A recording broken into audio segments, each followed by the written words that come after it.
Okay, well, welcome everybody to this first AMA. I'm trying this as an experiment to the busy season last year. Like it was crazy from like July all the way through December. And I ended up being a bottleneck for a lot of people when they were trying to get answers to questions. I'd get questions through email and through my personal Facebook and the Baird Manor Facebook and all these different channels. And I was having a hard time keeping up with it. So while it's the off season, I thought we'd try this approach so that we have an easier way for me to be able to help people as they're figuring this stuff out. And a chance for me to learn things too, because it's not like I'm still pretty new at all this as well. So we'll give it a try. And I'll post this in the Facebook group after for those that can't come. So is there any questions you guys have in mind? And if not, I can come up with something. Well, I have a lot of questions, but we'll let it go organically and see if you already answer them. Okay. How about you, Scott?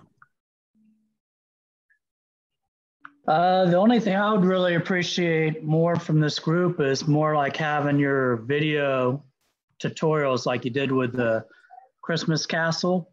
I learned a lot more from that than from anything else. I would love you to do something like that for Stranger Things. So we have a step-by-step how you did it. Okay. You know, right now I've tried to use your Sabre template, and whenever I paste it on, all that pops up is a yellow square. So, you know, I don't know what I'm doing wrong there, but. There might be something wrong with my video. Yeah, so Stranger Things, I might need a little prep work for that one because it was a pain. So I'll make a note to do kind of behind the scenes on that one. I could show the Grinch ones a little more straightforward. You can kind of see my approach for when movies are tough. Movies are tough to get assets from because they're not designed with projection mappers in mind. How rude is that they aren't thinking about our use case? You know, they don't stay in a scene very long. They change scenes every couple of seconds. They change perspective every couple of seconds. And oftentimes it's just a narrow viewer perspective instead of something larger that we want. So anytime I'm doing a movie, it's kind of a pain. I'm going through that right now with Nightmare Before Christmas. So I can show you my approach, and I'll probably learn some more things this year that'll make it easier, but kind of the way I've been doing it so far.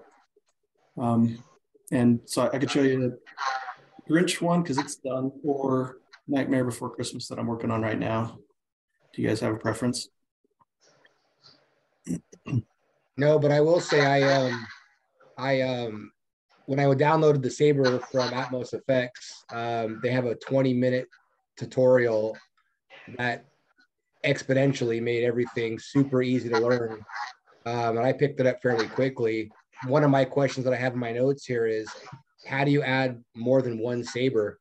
Because when you have a mask, you can create multiple Sabres, but they're all, when they run in sequence, they all go at the same time. It's not like you can have two individual Sabre masks right at the same time that I could find. Okay, let's see if we can find an example. I think I can do a template of that out on the Patreon. And the short answer is if you set the properties to transparent, then it should allow you to have two on top of each other. I'm gonna share my screen and let's. Yeah, because like if you look at that Ghostbusters one, or the holiday with the Siberian Orchestra, you know, it's flowing in one general direction, like it's one Sabre mask. But then while that's going on, there's additional Sabres, or like the Ghostbusters has the Sabre effect as the plasma, but also the facade around the house. So it's obviously, and they're running in different aspects. So it's obviously two separate Sabre effects running in different, you know, lines. Let me find my Trans-Siberian one. It would be a good one because it uses lots of Sabre. So let me find that one. And I'll tell you one thing, file organization is not my strength. It should be in this folder, but.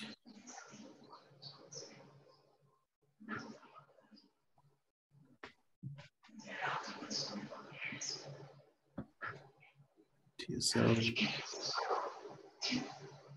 There we go. Okay, let me find one of these. I upgraded After Effects too, so we'll see if I can work to catch them or not. By the way, if I disappear, my computer's been blue screening. I didn't know that was still a thing. I thought we left that back in the 90s, but my computer's been blue screening lately. So if I disappear, I'll just reboot and I'll be right back. Okay, let's see. This one will probably work. Can you guys see that?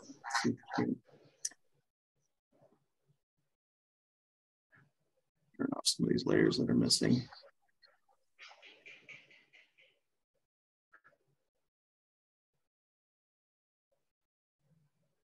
And hide the meeting controls so they're not in my way. Okay, so if I'm understanding you correctly, it's some of these sections right about, where's my sabers? Here they are. Like these ones.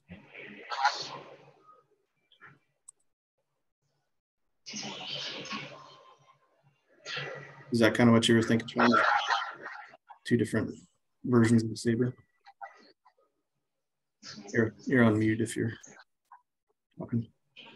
Yeah, if you create a mask, or when you drag that saber over and you mask it, you can make multiple lines and the saber will flow with that if you have start to finish, you know, from 0 starting point to 100% starting point.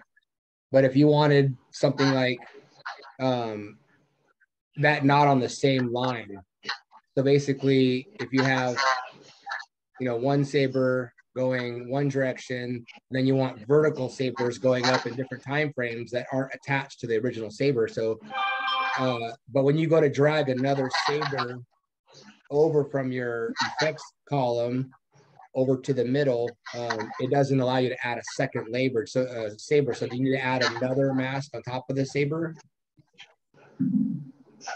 I do it with multiple layers, so different solid layers. So like this red one is one solid layer and this green one's a separate one. That way each layer I can put the saber properties where I want with the masks that I want. Makes sense? You just got to create a new solid and then drag the saber over to the new solid. Yep. Oh, got it. So like this one is green and has this mask up here. Got it. That makes sense. Yep. And while you're on this screen, you see on your top left where it's got the effects of that whole thing there. Sometimes whatever I'm pressing, that disappears and I have to go down to the bottom and extend all that to get there. How do you get the effects to stay or go back up into that area? Yeah, so the different things that pop up here. If you want it to stay there, I've never actually tried keeping it there because I don't like it there, but you could probably pin it. Like I'm wondering if that's. How did you get it to go back up there again? If you come down to any one of your layers, effects, you can double click on the effect and put it back up. Got it. Okay. There's also some shortcuts. I'm still learning all the shortcuts, but as you start learning those, like T brings up the opacity property, R brings up rotation, things like that. So it's like, as you start learning shortcuts, then you can find these things faster too. Like I think M is for masks.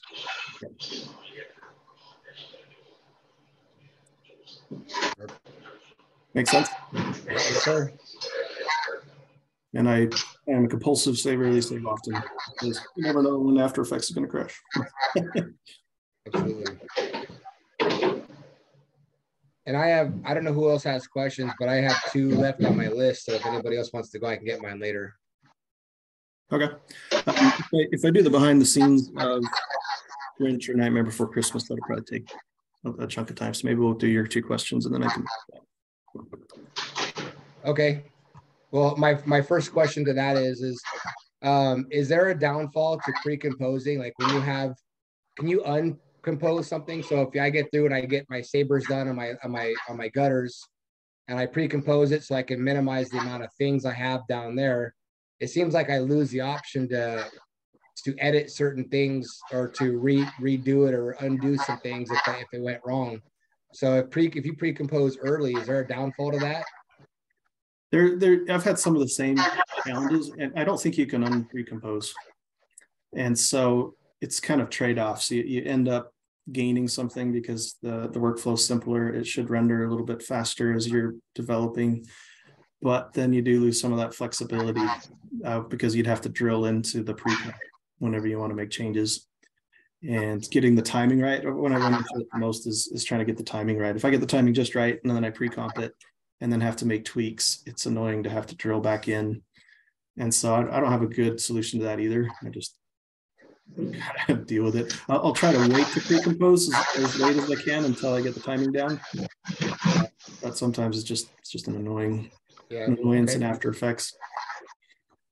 And my last question is it seems like looking at everybody's videos, everyone's lines are so crisp, and so does everybody start with a black solid? That way your everything else that you put into, there's always a black. Because I was trying to put my projector on my house that had like a Avengers movie on, and it seemed really just kind of like not sharp as I see in some of your videos where everything's sharp. But I figured if everything's blacked out, so do you always start with a solid black, that way everything pops out that's not in action? Yeah, so if I understand correctly, when you're shining it on the house, it's not as vivid, not as clear. As far as like, it was just a movie, but like looking at some of everybody's videos and their production shows, like, you know, going back to the Siberian Orchestra, like, everything's so vivid. Is that because the house is masked in black, and that makes everything else pop? Yeah, I do start with black. In fact, I'll often do my top layer is a black layer that masks out everything behind the house, just so I don't accidentally shoot things onto my neighbor's tree, and then I can do large effects more quickly. It'll just fall into that mask. Okay. To show up on the house itself there's so many variables that can affect it. Our cameras tend to make them look a little bit better than they maybe do in real life. And then you get all the other variables of how well it'll show up. You've probably played with the settings on the projector. As bright as it goes. And is it a brightness or a detail issue, or both? Well, I haven't really projected anything from After Effects on there, okay. But I even turned off my street light, you know, and so I don't have a lot of ambient light, and I haven't been projecting anything that's got colors or just a video, but I still see like everything in the background. Like there's the windows, there's the pop outs, there's the lights and all that stuff that aren't on, but just the fixtures. But it seems like when I see some of these videos that people are producing, once again, going back to some of your like Baird Manor, like I don't see through the whole show, I don't see any details of your house. I don't see the actual windows. I see the windows you project, but I don't see any actual features of your house. And when I'm projecting onto my house through everything, I still see my normal features of my normal house. Gotcha. So you had a rectangle that had the video itself, and then was there light that it was projecting outside of that onto the house? Yeah. So once you're doing the show, then you can control that a little more. You can black out the things you don't want to show. And then if you as I try to bump up the contrast and saturation things a lot more than I think I need to, because by the time it puts it on the house, then it may look a little weird in here, but on the house it ends up looking better if you can have strong contrast so it shows up better. Got it. So on almost all my effects, I'll add an effect of brightness and contrast and hue and saturation and bump that up, and then it shows up better. I'm a little spoiled too. My house is such a good color and flat texture. Things show up really good.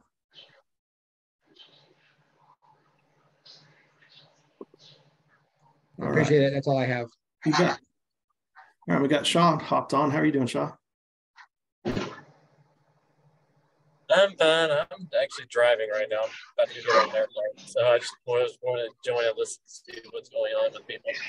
Awesome. Maybe I'll run into stuff I already have. Cool. We won't ask you to share your screen then. Okay, well, if there's no other questions, then maybe we'll jump into how my approach is currently for taking assets from a movie like Nightmare Before Christmas, Stranger Things, and how I try to make it more projection mapping friendly. That could probably take more than 45 minutes. There's so many ways you can do it, and the video is a pain to do. One of the hardest ones for Stranger Things is the Mind Flayer, the big goopy one in season, I think it's season 3. that one was really hard to find any useful video clips that I could use. So maybe I'll show you the Grinch one just because it's the simplest. And then I could do subsequent videos like behind the scenes on Stranger Things. So let me pull up the Grinch stuff.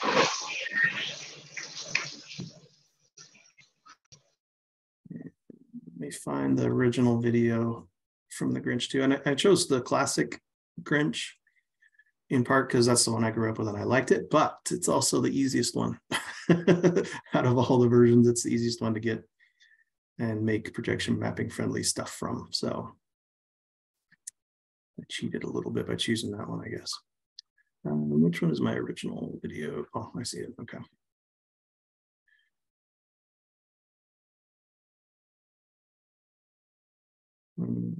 As is. I don't remember where I got this video clip from. So like as you watch the video,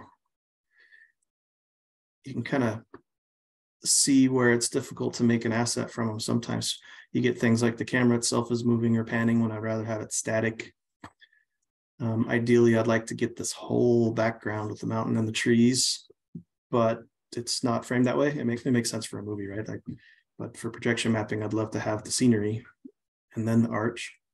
And this one's not as bad as some of the more recent movies, but oftentimes they're like constantly changing the perspective, the angle of the camera too. Lots of zoom up so you can see the characters, which is good for a movie, but not good when I want to make my house look like this. Like I'd love to get an entire view of some of these decorations so I can just mask them out. So in the project itself, I started with kind of this sequence where the Who's walking in the early morning hours with his light and walks up to the arch. And then the arch zooms in as the sun comes up and you go to the Who village. So each one of these scenes, I took pieces from pictures and from the videos and then did a bunch of ski wampus to piece them together to make them projection mapping friendly. So just this arch part, the arch and the background are two separate layers. And within the arch, I have the silhouette of the Who. And I've got a light effect actually that I put on it too, which was kind of fun to make it look like he's shining his lantern on the arch. And then I've got the arch itself, and then I think I had to do some additional snow to piece this together. Yeah, like a lot of times the scene doesn't extend wide enough. And so that's one of the nice things about the Grinch. It's such simple animation that to extend the snow, all I really had to do was create a solid layer and use the eyedropper to get the color to match exactly. And then I could use masks to put it right where I wanted to. So in this folder, we used a lot of just solid layers. That's not going to work quite as cleanly in the newer movies because they have more detail. So it worked fine here. And then the arch itself, let me see if I added anything interesting in here. I think I just took a picture of it. I am using an AI program to boost the resolution on these. It's called Topaz. And I already paid for it though. So as you guys, as Patreons, if you want me to bump up the resolution on a picture or a video, just send it over to me and I'll do it for you. And so I'll try to get the highest resolution from this. Let's see what I'm masking out here. There you go. Yeah, I think I just found this picture on Google and masked out everything behind it. So I had just a transparent background for the arch. And the Who doesn't look anything like the silhouette. When I added this solid layer so you could see what was going on, I found a picture of a Who, added a lantern, and then I made a makeshift arm, which looks really odd when you're looking at it this way. But by the time you come out here, then it's just a silhouette and it looks normal. And then I used just some keyframes here on his position, his scale, and to rotate a little bit so that he could be walking, try to simulate walking.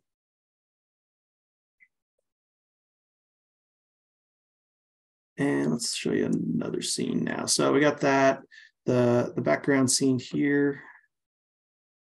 Show you that one. These meeting controls keep getting in my way.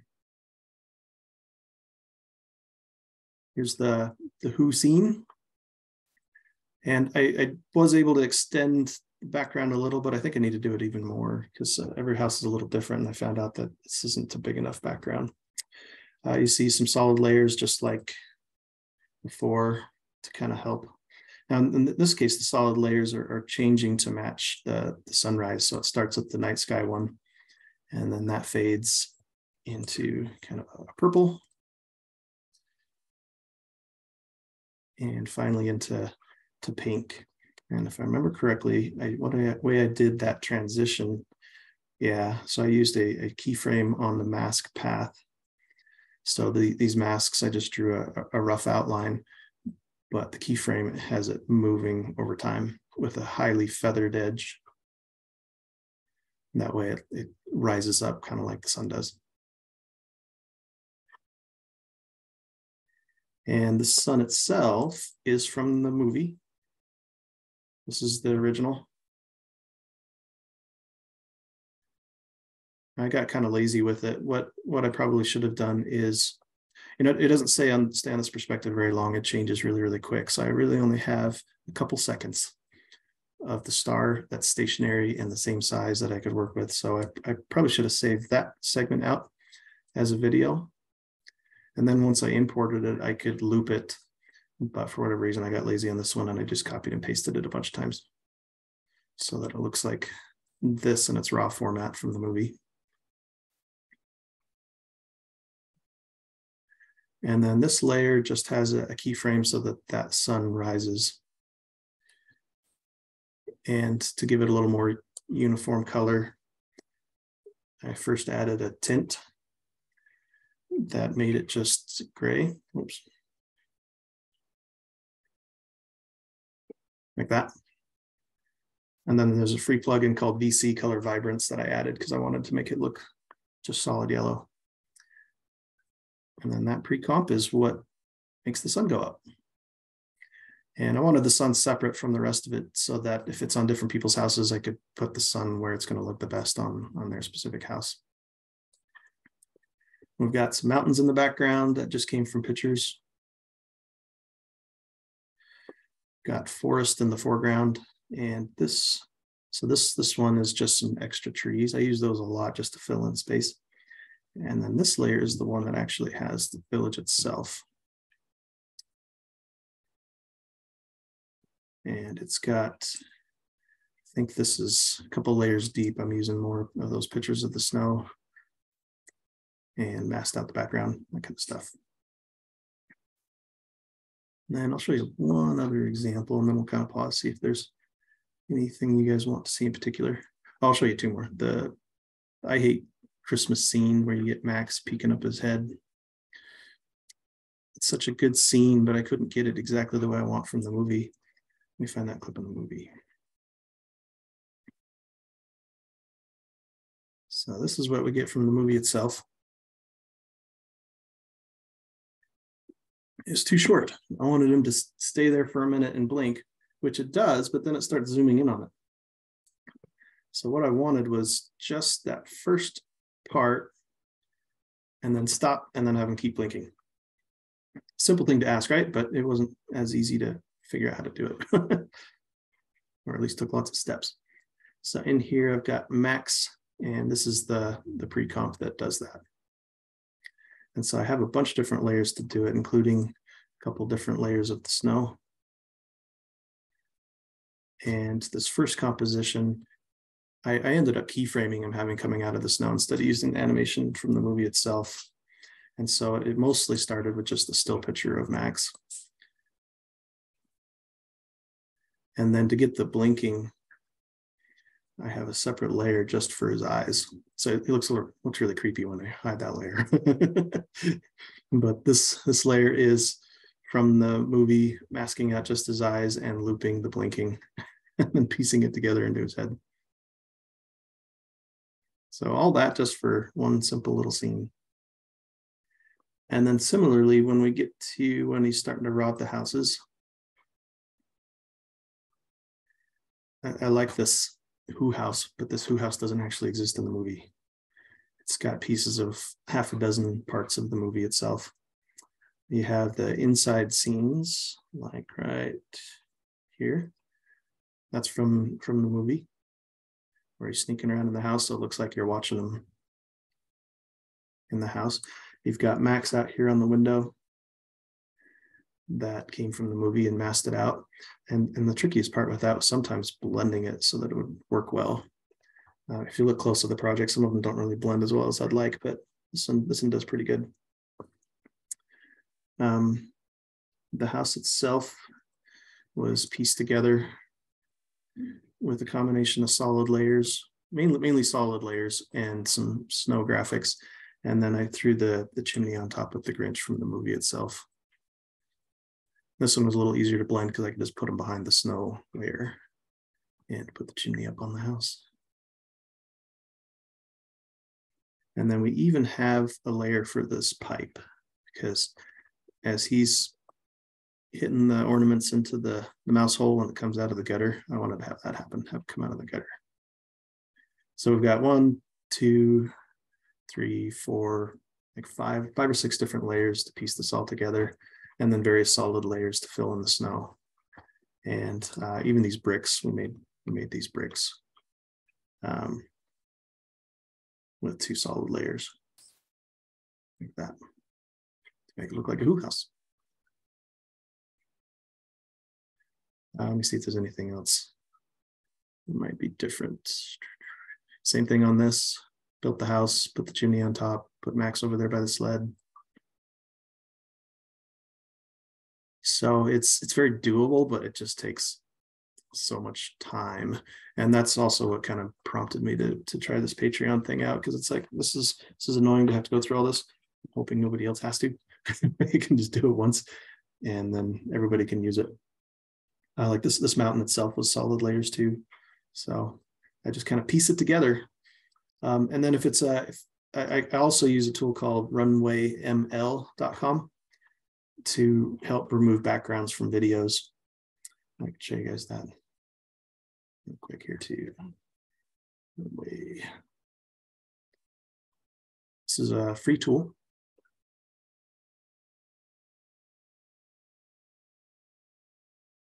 And as you can see, I'm currently going through all of our Patreon files to see if I can make them copyright safe. I need to make sure that I'm being fair to the people that created stuff. So I'm going through them right now to either license it officially or to try to create my own version of it. So Runway ML, you can upload any videos here, and it's got a pretty easy to use interface for removing green screens. It was kind of I discovered this too late. I bought DaVinci. Like DaVinci's free, that has the free version, but then they have a premium version for $300 or $400, and it had a way of removing backgrounds from videos. And so I went ahead and bought it. And then right after that, a couple weeks after that, I discovered this tool that was free, and it actually does a better job.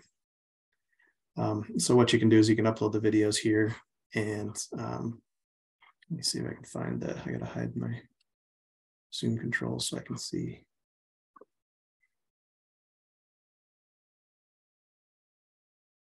Let's try a new project. We haven't been in here in a while. Create new project, green screen. And if we want to do, this is Halloween.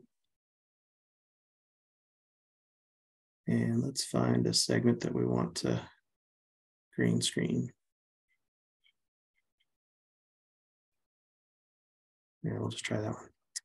Okay, so once you're in the tool, though, all you have to do is kind of click on the subject that you want to keep.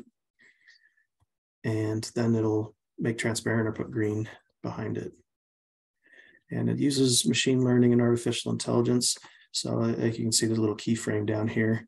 But if you move the playhead, it's going to try to track it and try to keep track of that subject. It works all right. Some of these darker movies it really struggles with. But then as you progress the playhead, you can just kind of click on things you want to keep, or you can exclude things that it's capturing that you don't want it to. So works pretty good for the effort, but misses some things sometimes. And so Stranger Things, Nightmare Before Christmas, I'll try to get some useful video clips that way where I can have the background removed for my project. Any thoughts, questions on that?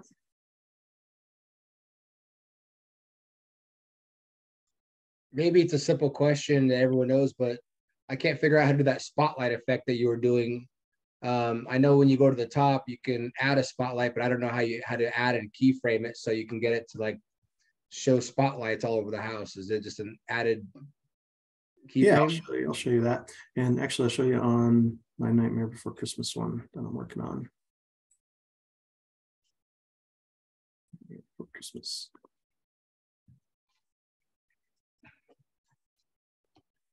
Because I'm doing it right near the beginning. On this part of the house, I have. Okay, let me mute that though, so it's not too loud. I got spotlights shining around on the house. That's kind of what you're thinking, right? Yes, sir. Perfect. Okay, so let me go to that layer. And I think I did it right. Yeah, did it with these spotlights. So you have to have it as a 3D object in order for the lights to show. So you can click on this cube icon right here to make it 3D. If these options aren't showing, then you can click modes right here and it'll toggle between the different options. And then once it's 3D, you're right, you can just add spotlight and then you keyframe on the point of interest. So here's one of the spotlights. It's the one that's shining right there. And you've got these things you could keyframe on if you want to change the intensity or the color or the angle, any of that kind of stuff. Or in the case of this one, I did a keyframe on point of interest so that as it plays, it's moving where that light is pointing. The point of interest is this little crosshairs right there. Let me bump up the quality so you can see it. I don't know, you probably can't see that on the screen, but there's a little crosshairs there that's moving around. Okay. And so that's what I keyframed on. And to add the illusion of randomness though, then I'm doing an expression. Expression is a kind of intermediate step to it because you can just add the keyframes yourself and change the properties over time. Expressions help you to kind of automate or cheat that a little bit. And so I've added one called a wiggle that is going to basically randomly change where the point of interest is at. And so there's like 3 or 4 of these expressions I've played with, but there's tons more that I haven't touched yet. To add something like this, there's the stopwatch button that you'd use for keyframing. You hold down the Alt key and you press on the stopwatch, and then it'll give you this little editor. And for this randomness one, it's wiggle, and then in parentheses, and you put 2 numbers in. The first one is how fast it's going to change. So if I were to bump this up quite a bit, let's say we change it to 50. Now that's going to move even faster. It looks like it's on. It needs some decaf, that light. So that one's the speed. And then this next parameter is how much that property is going to change. So if I put it down really, really low, that point of interest is not going to move hardly at all. It's going to be very subtle. But if I boost it up high, then that gives it a wide range for it to move. And so I'll just kind of play with the numbers till I get what I want. And it's kind of subtle here too, but you'll notice the gate itself is moving to the wind. That one's no one's probably even going to notice that, but that one I did just a subtle wiggle just because I thought it'd be cool. But with the spotlights where I wanted it more obvious, I boosted it up to 100, so it's really clear what I'm trying to do. And so it has the searchlights, and then right on the downbeat, then I'm having it transition to something bright and colorful. So on the gate, when you use that wiggle, you're using it on the orientation instead of a point of interest? This one is on the point of interest, actually. If I collapse this, then it's part of the point of interest property. For the gate? Oh, the gate one, sorry, I misunderstood. Yeah, the gate one, let me find my gate. You just put the wiggle on the orientation. Yeah. yeah, I made it a 3D object so I could wiggle it in 3D space. And then, yeah, I wiggled it on the whichever axis that is. Now, one of the other things I had to do to make that work, though, is the anchor point. I had to put the anchor point where I wanted. Otherwise, it might try to pivot right in the center of the gate, which isn't what I wanted. I wanted it to pivot on the hinge. So I moved the anchor point to where the hinges were, and then I wiggled it.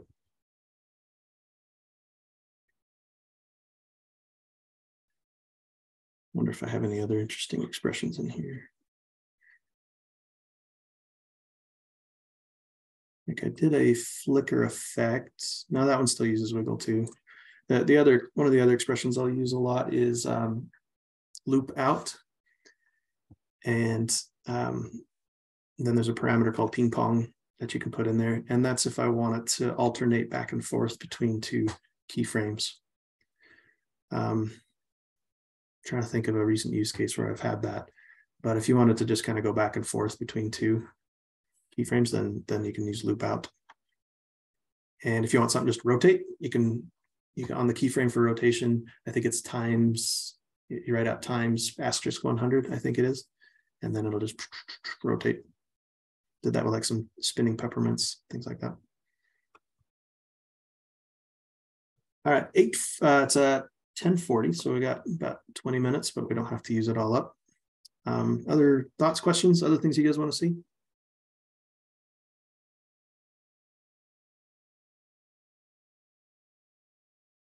Show you one segment that I just did in here. Is where the pumpkins come falling down onto the spikes. Right about here. There's a message on your machine that says there's people waiting in your lobby. Oh man, I keep missing that. Thanks.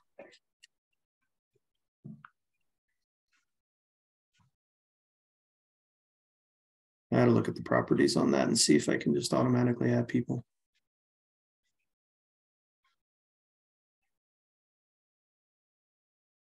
Did they bounce? I don't see it there now.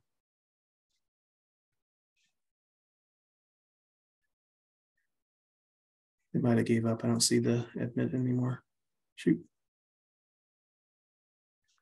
I'm gonna try to keep this up so I can see if someone comes in. Okay, bummer. All right, so on this part where the pumpkins come down on the spikes, I took a snapshot of each pumpkin and masked it out, bumped up the brightness and saturation, and then added the keyframe to make it fall and rotate. And I did that for all 4 of them. It's directly from this movie clip, but I broke them out into separate pumpkins. And now I can use those same pumpkins in other places in the show too. So tedious, but it's powerful. If you can get rid of backgrounds, if you can mask them out, green screen, whatever it takes, and then add your own animations to it. Ah, there's Ed. Okay. Hey Ed, how are you doing?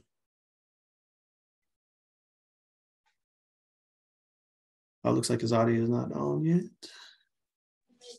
Cool. Hey Ed. Hey. Was that you trying to get in earlier? I didn't notice the notification. Sorry about that. No, it wasn't me. I'm actually at drill this weekend, so I took a break on my lunch break to jump over here to the call. Cool. Happy to have you. I'm recording this too, so I'll share everything that we went over. Any questions you have or anybody else? Not at this time.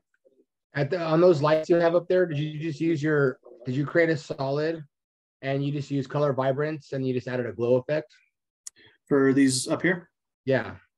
Yeah, this is part of my experimenting of having things copyright safe. So those are solid layers. I think I'm going to add some texture to it though to make them look a little bit better because they're really flat. But those were basically just various solid layers, and I added like a warp effect, either a bulge or a warp to give it that kind of 3D bulge look. And then it's a little more complicated. I have a video on it, but I tied that to the keyframes of the song so that it'll move to the music, kind of like a speaker. I was watching some YouTube videos yesterday on how to add textures to these. And so I think I'm going to try that with with these windows. The facade, I was adding some effects I could show you. Let's see.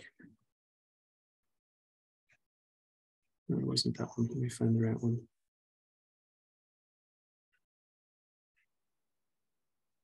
Okay, so this is a wall. Actually, the tile was actually made from one of those AI programs I've been playing with, and then I used this is the final results. I don't actually have how I built it, but I used an effect called Reptile that would take the tile and then extend it out in all 4 directions so that it could fill up a whole 1920 by 1080 space to put on a wall.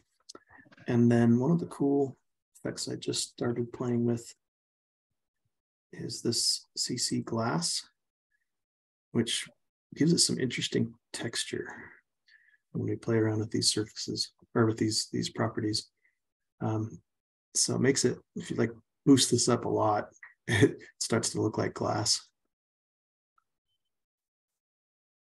And so finding that sweet spot where it's kind of 3D, where it's coming out, you can play with the softness as well. I don't know if you guys saw our practical prop, our Candleman that we made. This is how I did the wax to make it look like the wax is bumpy. And then I added keyframes too to make it flow. Got the displacement. And so that was kind of fun to just add some texture. So I'm right in the middle of trying to play with some of those settings to add better texture to my solids so they don't look so boring. All right, any other questions? And if not, that's totally cool. We can quit early. We got about 15 minutes early, so we'll just wrap it up. I'll upload this video, and then if you have, and I'm trying to figure out the cadence of this too. It's the off season, so none of us are as busy. So I'll probably try doing this once a month. And then around July or August, I may have to do it more frequently as people are getting more and more into doing their projects for the season. So let me know if you have questions. If you have any projects and you need assets for, let me know. I might already have it on my computer or could throw it together for you. So if there's no other questions, thanks so much for coming. Thank you, sir. Appreciate it. All right, you guys have a good Sunday. You too.